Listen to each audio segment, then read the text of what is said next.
En el nombre del Padre, y del Hijo, y del Espíritu Santo. Amén. Amén.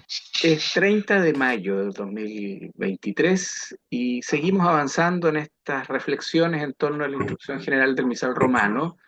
Hoy vamos a comentar de la plegaria eucarística hasta el final del ordinario de la misa. Entonces, en el número 78 se habla de la plegaria eucarística y aquí dice, este sí es el centro y el culmen de la celebración.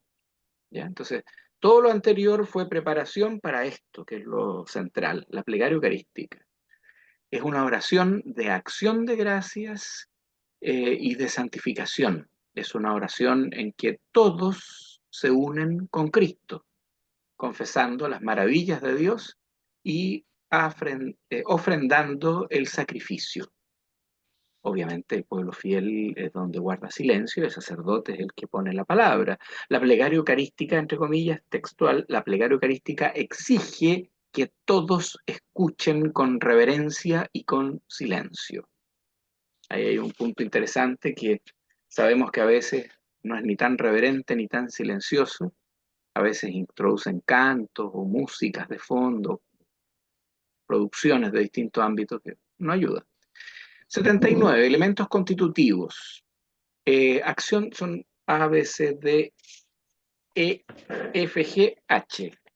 A, acción de gracias, que es principalmente en el prefacio, que es lo que viene primero, eso que el Señor esté con usted y con tu espíritu, levantemos el corazón, lo tenemos levantado hacia el Señor. Eso, el prefacio, que tiene una relación concreta a acción de gracias, a expresión en lo que se está celebrando, en fin. Luego viene la aclamación, el santo, que sabemos bien que es palabra de Dios, de Lucas, perdón, de Isaías primero y de Lucas la otra parte. Es recomendable que todos lo canten o lo reciten juntos. Después viene la epíclesis, ¿ya? Cuando el sacerdote impone las manos, invoca al Espíritu Santo para que sean consagrados los dones y la víctima inmaculada sirva para la salvación de quienes están participando, ¿no? O van a participar. Luego viene la narración de la institución y la consagración con las palabras y con los gestos. A continuación viene la anamnesis, es una palabra griega que tiene que ver justamente con esto de memorial, de traer a la memoria. La anamnesis no es un recuerdo de algo pasado, sino que de algo que se está actualizando. ¿Ya? Es, cumpliendo el mandato del Señor, se realiza el memorial y se renueva la pasión, resurrección y ascensión del Señor.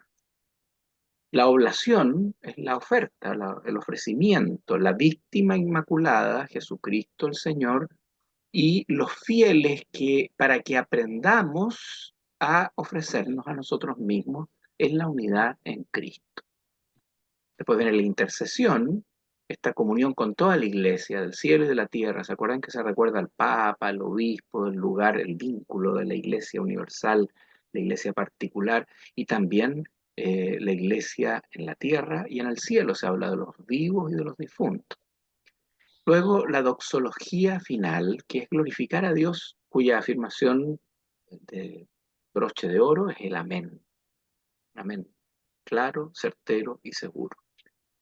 Después en el número 80, el rito de comunión, que conviene que sea el cuerpo y la sangre sean recibidos, bueno, eh, es el banquete pascual, entonces los fieles deberían estar debidamente dispuestos para recibir también el cuerpo, también la sangre de Cristo, si es el caso. En el número 81 viene la oración del Señor, o sea, el Padre Nuestro, que termina no con un amén, sino que termina con una oración que se llama embolismo. Los que saben de mecánica conocen los émbolos, ¿ya? Se queda la vuelta para el lado contrario, es un recurso literario, entonces, y líbranos del mal, líbranos de todos los males, Señor, terminando después con la doxología, ¿sí? Que se puede cantar o decir a voz alta.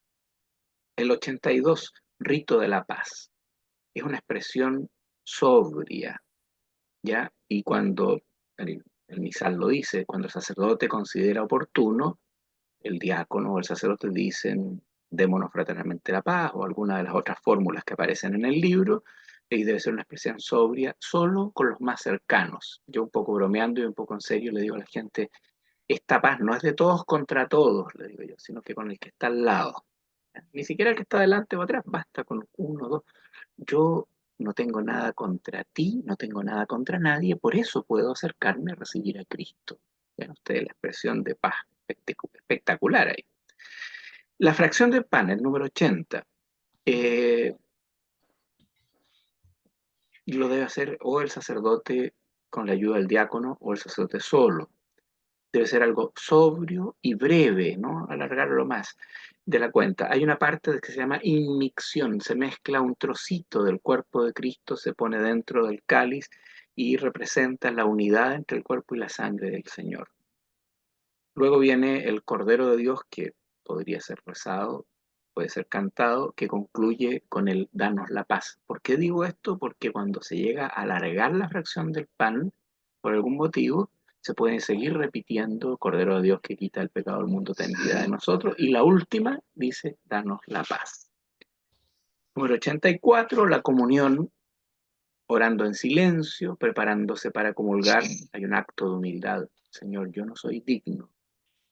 Número 85. Es muy de desear que los fieles, como está obligado el sacerdote a hacerlo, de comulgar de las especies eucarísticas consagradas en la misa, se recomienda que también lo pudiera hacer el pueblo fiel de ese cuerpo y sangre recién consagrado, o el puro cuerpo, ¿no? 86. Mientras comulga el sacerdote, comienza el canto de comunión. O sea, la comunión comienza cuando comulga el sacerdote y termina cuando termina la última persona de comulgar.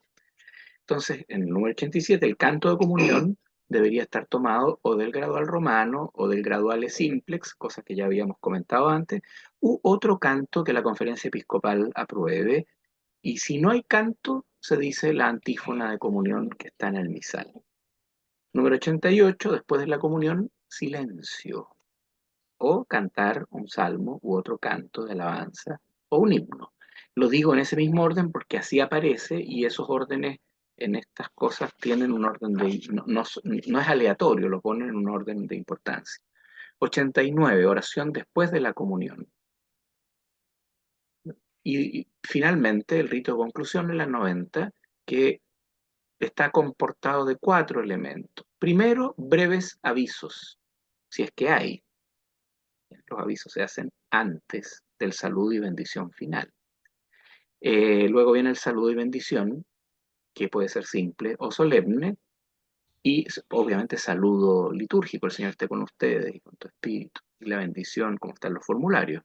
Y la despedida que la hace o el diácono o el sacerdote, y luego besan el altar y se retiran. Ahí termina todo. He dicho. Comentarios. Hablen ahora.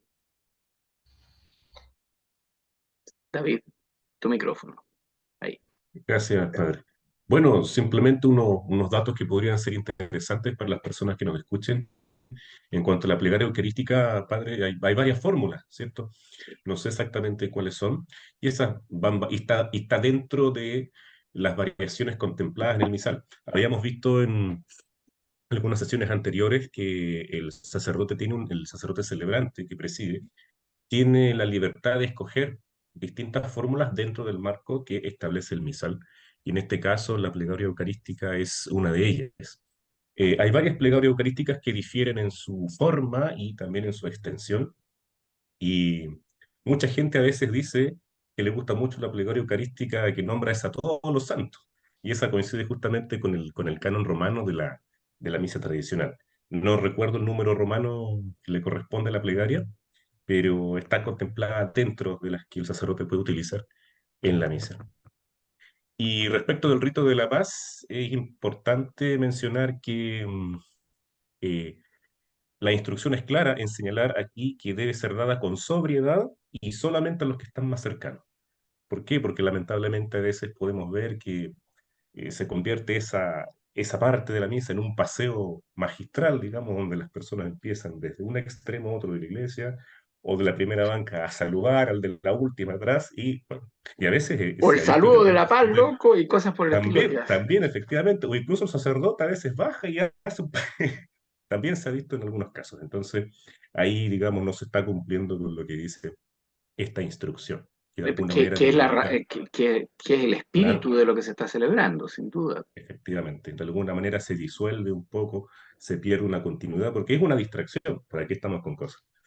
Bueno, Eso quisiera entre yo paréntesis, a puntualizar. propósito del saludo de paz, en el rito ambrosiano, según recuerdo, no estoy al 100% seguro, el rito de paz se hace antes de presentar las ofrendas, ¿ya? Y en Ujú. algún momento se pidió si se podía hacer en el rito romano de esta forma para facilitar o para evitar este enredo, y la respuesta de Roma fue bastante certera, ¿no? En realidad esto no es Claro. un, o sea, y de hecho el saludo de paz, ahora con el tema de la pandemia se notó, el saludo de Ujú. paz es optativo, el sacerdote, si lo considera oportuno, el sacerdote dice tal cual en el misal, o sea, no es obligatorio que haya un saludo de paz explícito, eh, y en algunos casos, por ejemplo, en pandemia es muy poco recomendable. Claro. El misal romano, por si acaso alguno quiere buscar, hay una página de los argentinos que es muy práctica, que se dice curas.com.ar. Y ahí está el ordinario de la misa, están todos los leccionarios, están todas las plegarias, todas las oraciones y muchas otras cosas, muy útil. Curas.com.ar. El misal romano tiene en la primera plegaria eucarística o canon romano, la dos, que es una muy breve, que termina siendo la que la mayoría de las veces se dice más equivocadamente, la tres, la cuatro, que es larguita, pero tiene una riqueza de texto muy interesante, que son las que aparecen en la primera parte del misal, y después vienen unas de reconciliación y otras que le llaman de diversas. Hay también de niños, plegarias eucarísticas de niños, que están hechas justamente cuando hay asambleas mayoritariamente de niños para facilitar la comprensión, pero el uso del lenguaje más simple, más específico, etc. Eso. Comentarios, opinen. Sí, por mi parte, comentar la parte de me iba fijando todo el detalle que se enfatiza acá en lo que iba señalando, padre, la reverencia con que se tiene, ¿no es cierto?, que celebrar, digamos, o más bien participar en este caso, en ese intercogimiento que debe tenerse, considerando la finalidad fundamental, ¿no es cierto?, que es recordar, ¿no es cierto?, el sacrificio de nuestro Señor en ese instante, digamos. Sin perjuicio, ¿no es cierto?, del carácter también, ¿no es cierto?, que de cena que también tiene la Eucaristía. Pero me llamó poderosamente la atención cómo en la descripción de todos esos pasos, digamos, se enfatizaba, ¿no es cierto?, la participación, ¿no es cierto?, recogía y reverente a la conmemoración del sacrificio de Dios. Simplemente eso. Perfecto. Sí, justamente, es muy importante, ¿eh? No es menor. La especificación sobre el silencio, sobre la reverencia, sobre el sentido de la unidad. ¿Algún comentario, Gilto? No, no tengo comentarios. No hay comentario. Bien, Sin comentarios. hasta ahí quedaríamos hoy día entonces, algo sencillo, un aporte, un comentario y, y un avance en algunos elementos que nos van enriqueciendo sobre la celebración del santo sacrificio de la misa. Gloria al Padre y al Hijo y al Espíritu Santo, como era en el Principio, ahora y principio, ahora y siempre, siempre, por los por siglos los de los siglos de los siglos. siglos. Amén. Amén. En nombre del Padre y del Hijo y del Espíritu Santo.